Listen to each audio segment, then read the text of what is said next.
The harvest is plentiful, but the workers are few. If you've been in church long enough, I'm sure you've heard this passage. It's a favorite. But Jesus uses grain and harvest metaphors pretty often in the Gospels because that's what the people he was talking to knew and understood. They harvested grain, it was a part of their lives. And when we read it, we mostly remember that some of those grain and chaff metaphors have to do with judgment. But this isn't one of those passages. So remove that lens from your reading of this. This is not a judgment passage. The passage begins by Jesus curing the sick and casting out demons and healing every disease. Why? Because he looked out and saw the people and had compassion on them. Because they were like sheep without a shepherd. There's two metaphors in this passage. Sheep without a shepherd. Maybe that some interpreters think that means the religious leaders weren't doing their job too well. Some people think that it just means that life sometimes is a harassing and a haranguing experience. It takes its toll on people. It doesn't matter which interpretation or some other option. The important point is that Jesus looks out and his heart just opens for people. And in this passage, he reminds us that that is the mission of God in the world, is to cast out the demons, whatever that means for people, to heal the sick, to cure every disease. And so it's no surprise that he sends his followers out to do the same thing. They're not sent out in judgment to the sheep of Israel. They're sent out and empowered by the Spirit to do as Jesus did. It's almost the same language repeated, to heal every disease and to cure the sick. And he goes into a lengthy thing about don't take copper, silver, gold, stay in people's houses. You have to understand the context. There weren't Hampton Inns, no Bayfront Sheraton. When you went from town to town, you could expect the hospitality of other Jewish people to put you up in their homes. This is why Sodom and Gomorrah makes like a guest appearance in this passage. However that passage has been used and abused, what Sodom and Gomorrah is about is a failure of hospitality. That's why it's in this story, because Jesus says you can expect a failure of hospitality because the message of Jesus isn't going to be that popular. It's a slight side note, but I think it's an important one for all the ways that that passage gets abused in our world. And so Jesus says, don't let that stop you. Keep going to every town and every village and just keep doing it until the Son of Man comes, which might mean his crucifixion, which might mean something else. But keep going because the sheep are still lost. People are still hurting. And what he's asking his disciples to do is to develop an ability to see as Jesus sees, to look out and see where people are hurting, to see where infirmity is, to see where suffering is. Because if they can't see it, they can't heal it. They have to be able to look with the eyes of God to understand where their mission is. They have to look out and see that the harvest is ripe, meaning these heads of grain in the world, they're full. They're not just ready to hear the good news, they're full because their plate is so full. And grain that goes past ripeness, it rots, it sours. Jesus says, go out, the harvest is ready. People are so full of pain, they're ripe with suffering. Speak the good news before it sours into something else. That's what this passage is about. And so it asks us, therefore, to pay attention to the passage, because we too are the sent ones. The apostles, a Greek word, means the ones who are sent. That's why they're called the apostles in this passage from Scripture. They're not just disciples who follow, they're apostles who are sent. And we are the sent ones of God. God is a sending God. He sends his Son into the world, right? We're sent like that into the world. And we have to begin to see with the eyes of Jesus, to understand where the mission of God is for us. It requires us not to look with judgment, but to always look with compassion at the sheep in our community, at the harvest that surrounds us, at the pain and the suffering and the grief. And frankly, it doesn't take but about 3 steps out the front door until you greet it. We're all aware of the growing number of folks who are unhoused in our city. What does that mean for their care? And there's a 2-year waiting list at HANDS, the Housing Authority, for low-income housing. What are people doing between then and now? The alms fund we have, it helps us help people figure out when they can't pay their rent, but they've got to send their kid to daycare, which I have a kid in daycare. Let me just tell you how much that costs. They might have health bills they can't afford, or do they feed themselves?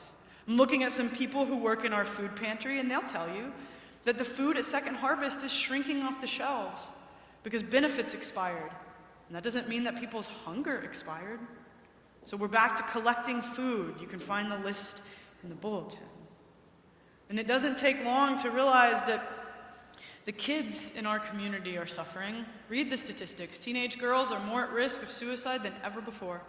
And depression and anxiety have skyrocketed. Just have to look around our community, and we are the ones who are sent. And as I was thinking about this passage, I began to feel pretty overwhelmed with a sense of gratitude. It wasn't what I was expecting.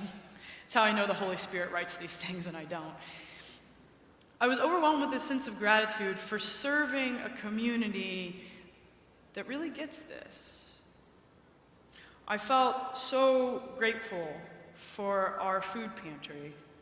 Feeds an increasingly number of people into the high 100s every week and has made sure to get them healthy food and to do so with dignity and respect. And I felt overwhelmed for gratitude for all the folks who pack those homeless meals. Now we're like knocking on 200 meals every other Saturday. We could pick up a 3rd Saturday, we just got to find the money to do that somehow. Certainly have the volunteers.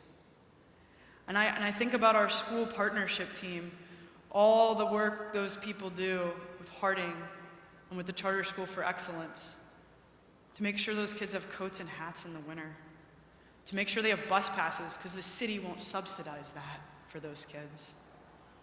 And I think about all the work people do with the International Institute, that they set up apartments and they make sure our ministry continues with those people, and they teach them ESL. And they do all of those things to ensure the newest Americans among us feel welcomed. And you bring those concerns here. And the homeless work we've done with Our Neighbor's Place, sheltering folks, making sure they're fed. And that's not to list the things that I individually know that you do. Those teachers who refuse to give up on students, who will spend their summers learning Ukrainian so that they can help. Those among us who are so passionate about housing, they're meeting every single neighborhood group to figure out what to do about it. People who do concerts to raise money for Ukraine, people who support Compton's Table, people who volunteer their time in innumerable ways. It's not just because you're good people. It's just not because some of you are liberal people. It's because you understand that that's what the Holy Spirit calls us to do. The Holy Spirit sends us out. And I find it to be one of the greatest gifts and privileges of my life to serve you and empower you to do that. And I see you doing it. And I know how hard it can be. Maybe it's just me, but it gets really hard sometimes. You look out at the grain harvest and you think, my gosh, there's just acres and acres of woundedness. You look out and you see the sheep who are harassed without a shepherd, and you think, my gosh, it's an unending flock. This week, I had the absolute privilege of being at our diocesan youth camp, finishing 2nd graders through finishing 12th graders. And Craig Dressler planned worship all week, and in the last service of a Eucharist, there were just a couple priests who were there that week, so we came forward to do a healing service for kids. And I was standing there, I was ready to go. I had the oil dripping off my finger, which is a profound experience. And there's a line. And this kid in the front row cuts the line and comes straight to me. And if you don't know the custom, I usually ask if I can put my hand, and then it's a cross on the forehead, and it's for healing. And I happen to know that this kid is at camp and his siblings are there, but they had to get a court order because they're under the care of children and youth. And I just had this moment where all I wanted to do was pour out every blessing I could possibly possess onto this child. To just hold them and heal them and make sure they were okay, because I knew that they weren't. And I have never felt so inadequate in my life. The sheep without a shepherd. And truth be told, although I don't like to admit these things, I lost it and had to heal people and then take a trip to weep for a while, because it's hard sometimes. And maybe that's true for you too. That's just my own story.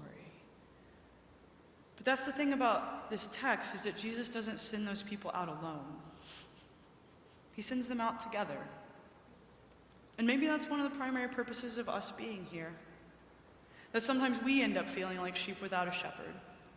And we end up feeling like the ripe grain.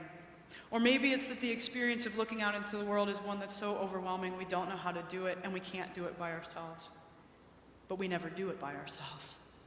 That's the evil one lying to us. We do it together.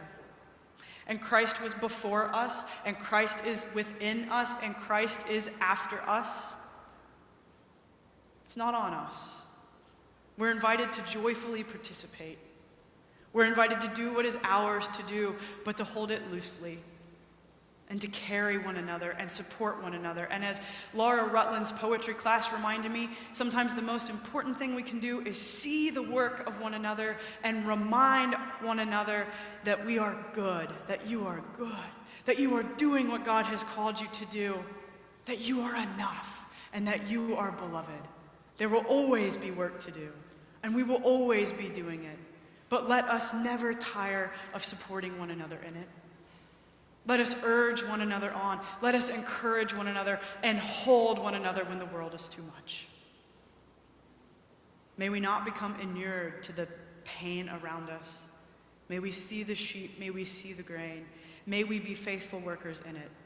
And may we faithfully support and hold and encourage one another, now and always.